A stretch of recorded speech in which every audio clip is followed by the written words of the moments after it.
Hi, and welcome to Three Questions with. Got my friend Dana Hall with us from FranNet. Hey, Dana, welcome to the show today. Thank you, Kevin. I appreciate you having me. So, Dana, I asked you to come on and talk a little bit about franchises because I'm fascinated by franchises. We talked about that when, I read like Entrepreneur Magazine, and then the last 40 pages is just franchise opportunities. And you look at it going, I never even knew how many of these existed. Because to me, Dana, when people think franchises, food and retail, first thing comes to mind. A lot more than that, right? There sure is. And those are the things that we see driving around, right? So it's right in front of us. But the reality is, in this country, there are about 3,500 legally franchised concepts, which is mind-boggling, right? I'm not talking locations or units. I'm talking actual companies. So it's a much broader universe than just food and retail. There are concepts in home services is a big area.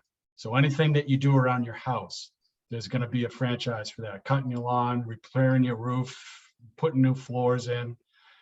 Senior care, in-home senior care, lots of business in that. The demographics for that obviously are compelling. Consultancies, whether they be digital, online digital sort of marketing firms, coaching concepts. So there's just a very wide spectrum beyond the stuff we see in our car. Then the next thing when we talk about franchises, people smile at me. I don't have multiple millions of dollars, Dana. I can't spend $3 million in franchise. You don't need to do that, right? No, the idea that it's only for the wealthy or the people that have been business owners for 25 years, sure, there's plenty of those folks, but the majority of my clients are folks that have come from a corporate background. Yeah, they're probably middle-aged. Maybe they have a few bucks, certainly, but the majority of franchises that we work with, we have an inventory of 300 companies. Probably 75% of them, the total investment is below $500,000. So, something in the 100,000 to 400,000 range. And that's still a fair amount of money. Don't get me wrong. Yep. But it's far more approachable, and that becomes something that, I thought you had to have seven figures. Yep. It's just not true. So it was funny, Dana. I was thinking of you. I was speaking to one of my clients who owns a painting franchise, and I said to him, like, "Do you enjoy painting?" And he's like, "Bah!" I started laughing. He's like, "No." He's like, "It's a great investment, Kevin. I have no plans of ever painting." And it made me think about the friends I know that own franchises who simply hire a good management team and good staff to run the day-to-day.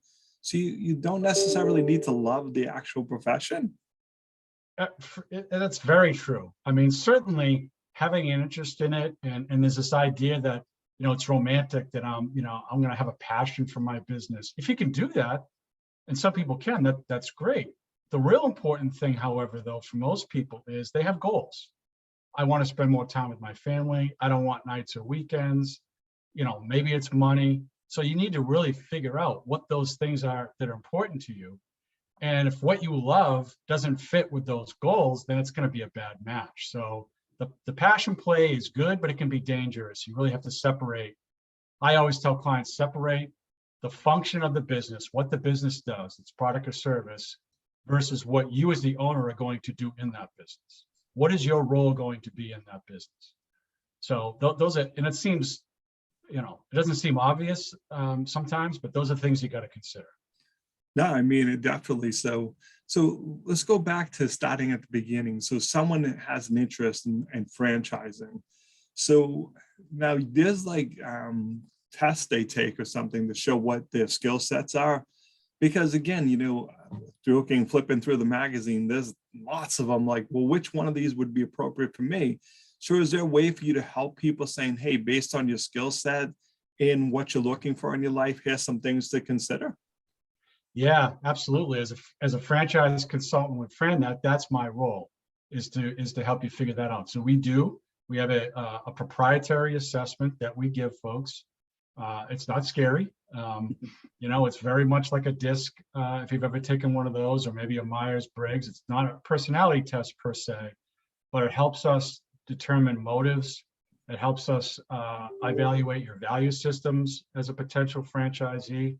And it certainly helps us figure out the skill sets, the things that you can bring to it. And that helps us help you narrow down what might work for you. So Dana, what's the best way for people to reach out to you? How can they learn more, my friend? Yeah, thank you. My email is dhall@frannet, FRANNET.com. Or you can certainly give me a call. No pressure or cost or obligation at 978-239-2665. Dan, I appreciate you taking a couple of minutes to join us on the show today. And as always, thanks for being my friend. Pleasure chatting with you. Thank you, Kevin.